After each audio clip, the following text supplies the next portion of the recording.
Well, boy, howdy there, YouTube. I have such a video for you today. I have such a video. We're doing a thing. We're going through our old builds, and we are, making sure everything's where it needs to be, everything's in order.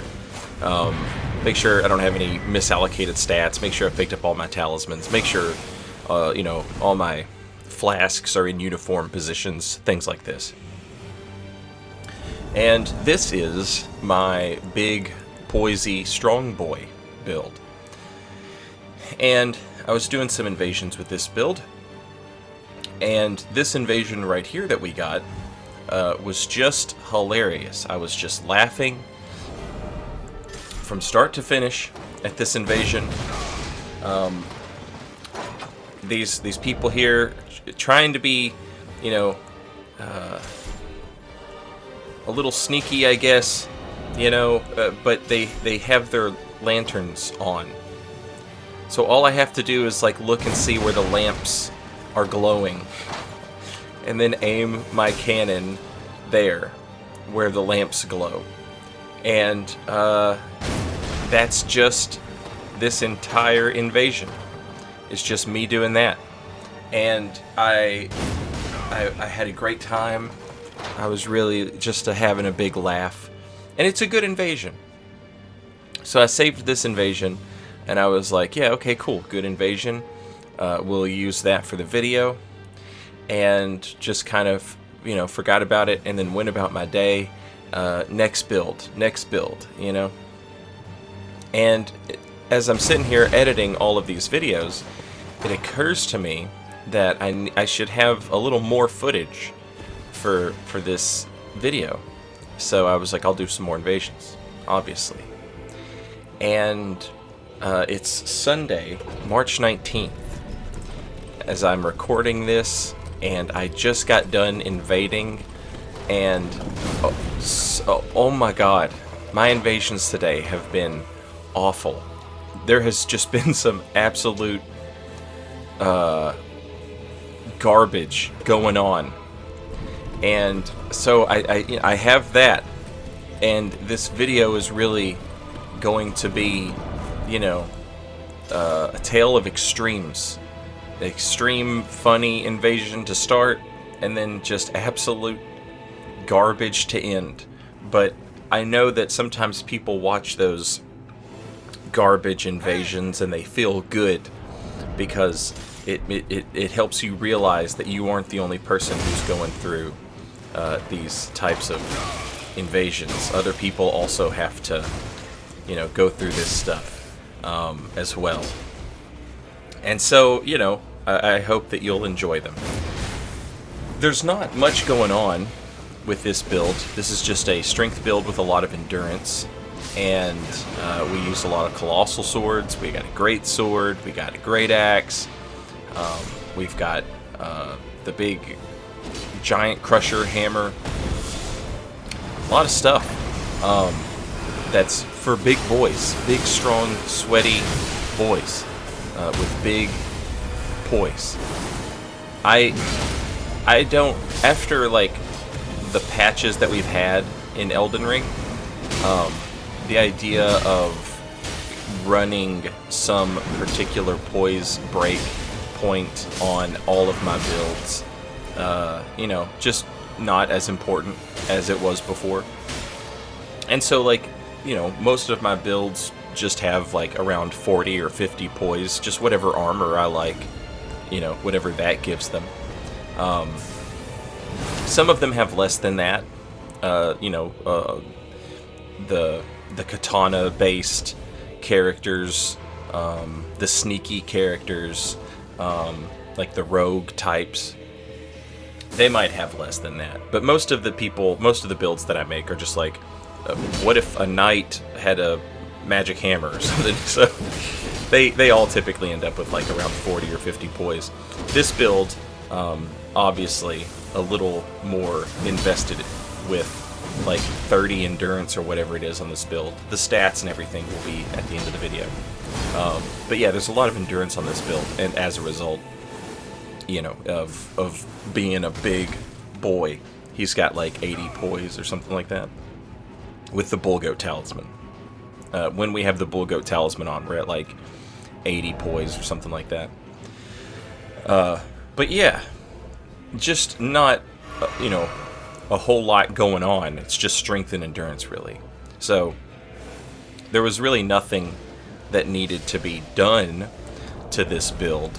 But for the sake of doing this little series where I'm, going over all of my builds and, making sure they're all as efficient as they can possibly be. Like, they may not be the most efficient builds, but I am trying to make the builds that I have be as efficient as possible. So I figured since we're doing that, I should have even the builds that don't have a whole lot going on, like this one. As a result, this is what happened. This build didn't really need a lot done to it. I didn't really change much on this build. So I ended up not getting a lot of footage, and then that comes back to bite me in the ass now on Sunday, as I needed more footage. But we'll get into that later. You'll also notice I have the cestus in the offhand there, and I do that for a couple of reasons. One, it's a nice little mix-up. You can go one-handed Colossal Sword and one-handed cestus, and you can switch up your movesets. It also gives you access to that little punch, which is nice. And then you can just two-hand the cestus, and that gives you access to like an entirely new weapon. And not only is it an entirely new weapon, it's a very good new weapon. I've got Royal Knight's Resolve on it. I use this a lot for hitting people who have a shield up. Royal Knight's Resolve just absolutely gets rid of shields. I'm using the Spike Cestus. There might be a better choice for a heavy infused Cestus. I'm not sure, but I went with this one. I also opted to go heavy infused instead of fire infused, and I think at 40 strength, I think is what we're at. And at 40 strength, I'm not sure exactly which one would be better, heavy or fire. I would guess fire. But with all of the places that you invade where it's wet, I just kind of opted to go heavy infused instead of fire infused, because when you invaded a place and there's a lot of water, or you invade in a lake or something, your opponents get extra fire defense while they're wet. And one of the best moves on Colossal weapons is that crouch R1, or the rolling R1, which does thrust damage. Thrust damage can do counter damage, but you're not going to get counter damage on elemental damage. So fire, lightning, magic, that's not going to do counter damage. Only physical. So that big poke with its potential counter damage, not a bad idea to leave it physical infused for that reason. You'll notice I have a short sword in my inventory. There are some items in there that I just don't use. It's just stuff that I've picked up as I'm walking around, like, oh, I need to farm for volcano pots or something, and I'll end up having to kill some enemy, and then it'll drop a weapon, and that's what those are. The short sword actually has a Bloodhound Step on it, just in case I need to get through the Lake of Rot or something. I have that I can use to get through that. This invasion has been almost 10 minutes of just the absolute pinnacle of hit and run, Three Stooges, and I love it. I love it so much.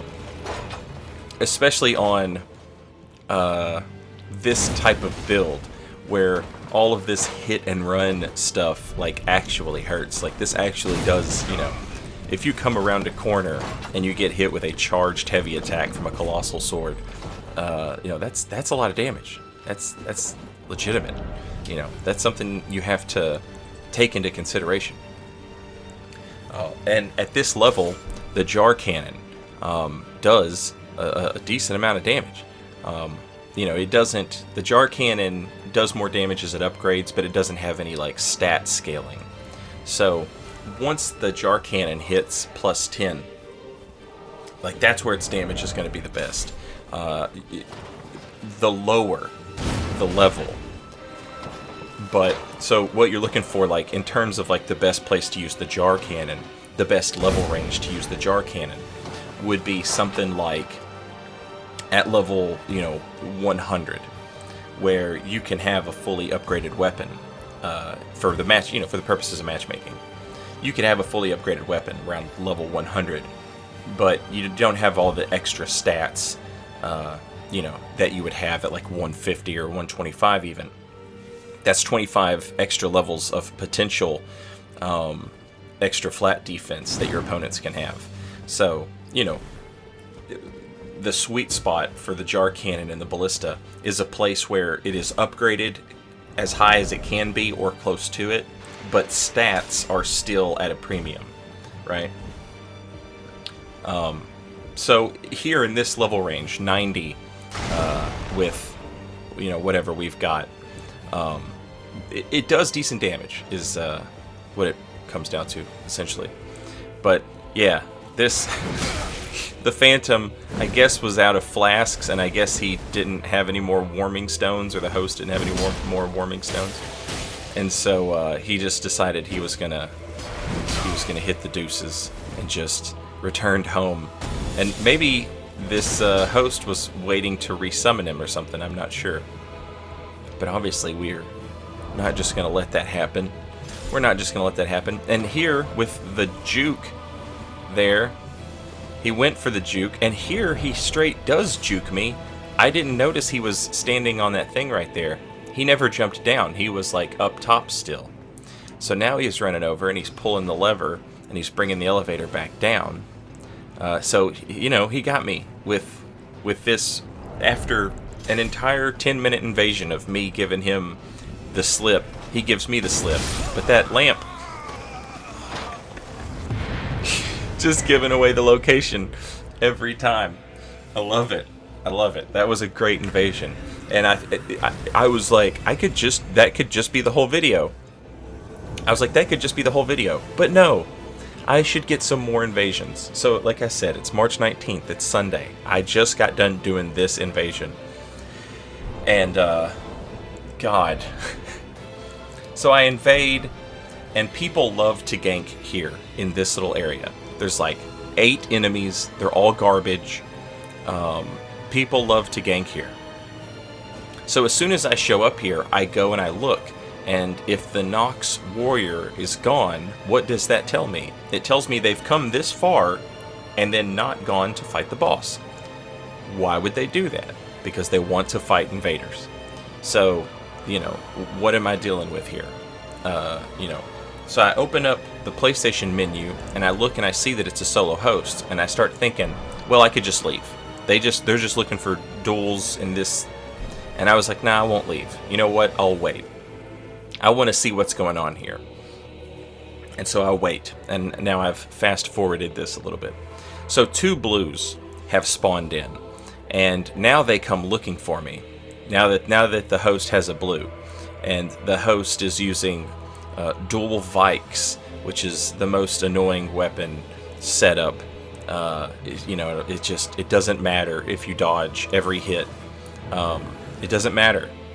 You still get frenzy buildup on misses, and so it's just super annoying to fight.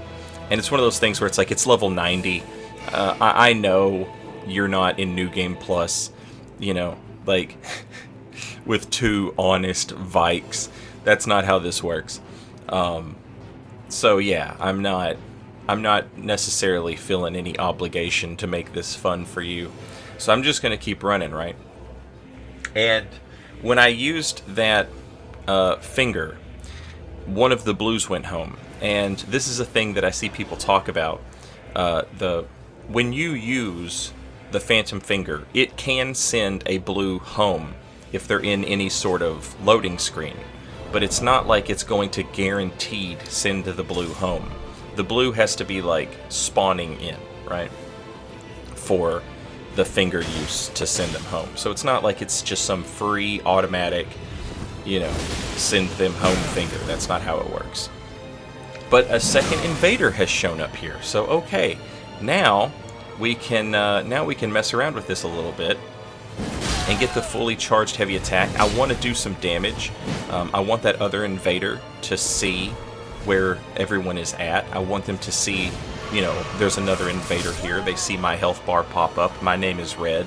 You know, they see the host in the blue's name pop up. And that other invader has, you know, some idea of what's happening. And now, you know, just a much better sort of setup here, isn't it? We've got the two invaders working well together. Brilliant. Yeah. Turns out it's not hard. It's not hard to 2v1. I must be a legend of PPP. I'm on Discord. Y'all come along for the legends. Here's another one. This one also happened. I spawn in. I'm trying to farm horns so that I can make bombs. So I'm wearing the arcane helmet. It occurs to me I'm wearing the arcane helmet. I should for the item discovery. You know. This blue spawns in, obviously sees me, and then doesn't attack me, doesn't do anything. And so I think, okay, well maybe this is a cool blue, and he's just going to do cool stuff. I go all the way around this tower. I've cut all of that out. I get to the top here, and I see the host, and he's shooting magic. He doesn't know how to do it, you know, because he's an idiot. And then we get to the top here, and there we see the veteran's armor phantom at the top of the stairs, at the top of the ladder there. And the host is shooting magic. The blue reappears. Somehow I managed to beat the blue here, which doesn't make any sense at all, but that's what happened. And now the blue decides that they aren't cool and that they want to do this. So this blue is here to defend these players who need help. Oh, won't you come and save us, blue? They need your help. Won't you come and help them? Be blue today. Be blue for these players. So now what I've done is I've gone into my PlayStation menu and I have blocked that phantom so that if this phantom dies, the host cannot resummon them. This is not something that I do typically. I typically, if you're honestly like playing through the game and you resummon your friend that I killed, and it's because I couldn't stop you from resummoning them, you know, that's fine. You know, I'm not saying I love it, but it's fair. But in this situation where you're just doing this garbage, I feel absolutely, I am not compelled at all to do anything to make sure you have a good time. I don't care if you have a good time. In fact, I hope that you don't. So, yeah, we'll absolutely block that homie so that they can't be resummoned. And you can see the host is trying to resummon. This dumb wall. This dumb wall. So bad, you know? I wanted to knock this dude off with the stamp sweep. But fortunately, just about every weapon this build has, with the exception of just a couple, every weapon has an Ash of War that is basically just like knock you down, send you flying, throw you in the air, you know, big boy stuff. And there's a ton of hyper armor on this Troll's Roar right here, you know? And so this will work. This will work just fine. Anyway, those were my 2 invasions today. Just, ugh. I ended up getting this invasion, and this one was good. This is a fun invasion with some fun players. You know, they got an idea of what's up. They know what they're doing, but they're not so boring as to make me, you know, like I'm not gonna fight you 2 versus 1 if you look like you know what you're doing like this, you know, especially not with that envoy horn, where if I'm not paying attention to it and you blast me with that at like point blank range, like I'm dead, you know. I'm not just gonna walk into that. So, but thankfully these two were, you know, not expecting that of me. So they come in here to fight, and what ends up happening is I end up having a Zamor Knight come help me out. And when the Zamor Knight comes to help me out, it's a much, you know, a much more fun invasion, because now it's not just about me trying to, you know, trick them into, you know, fighting some of the enemies, right? Now it's not just that. Now this is what, you know, we just got to this. You know what I'm saying? We skipped all the bullshit, which is nice. I wish more invasions were like this. Just accept that I'm not going to let you blender me. Just accept it, you know. Let me have an enemy to come help me, and let's go. You know, now we can. And this was a great invasion. And like I said, these two, like, they have some idea of what they're doing. Not bad players. So, yeah. Much better invasion. And after I got this invasion, I was like, okay, I got the hell invasions, and then I've got the funny invasion, and then I've got the good invasion at the end. That's a video, baby. That's a video. You don't get no more video than that. And it feels like we, you know, it would have felt like I did a disservice to the big boy build if I didn't have some more funny, or, you know, some other invasions besides just the fun one. You know, it would have felt like I had cheated the big boy, and I didn't want to do that. Took a break to drink my coffee. Sorry. Why am I apologizing? I edited it out completely. I guess you heard the ice cubes. I apologize for you hearing ice cubes. But look at all this ice magic. So the ice cubes make sense, right? See? It all comes together. Anyway. Fun invasion. And good. A good and fun invasion for a good and fun build. No Scar Seal or Source Seal on this build, but we are wearing the Star Scourge Talisman to get us up to 40 Strength, 36 Endurance. We got 50 Vigor as well. And here are the Talismans that we're using, and the weapons with all of their various Ashes of War. We have 67 Poise as is, but we can swap off of that Rotted Sword insignia and go Bull Goats and get up to like 80 something Poise. If need be, which is really good against dual-wield straight swords, curved swords, katanas, stuff like that. I will see you guys next time with another build review. Until then, later, y'all.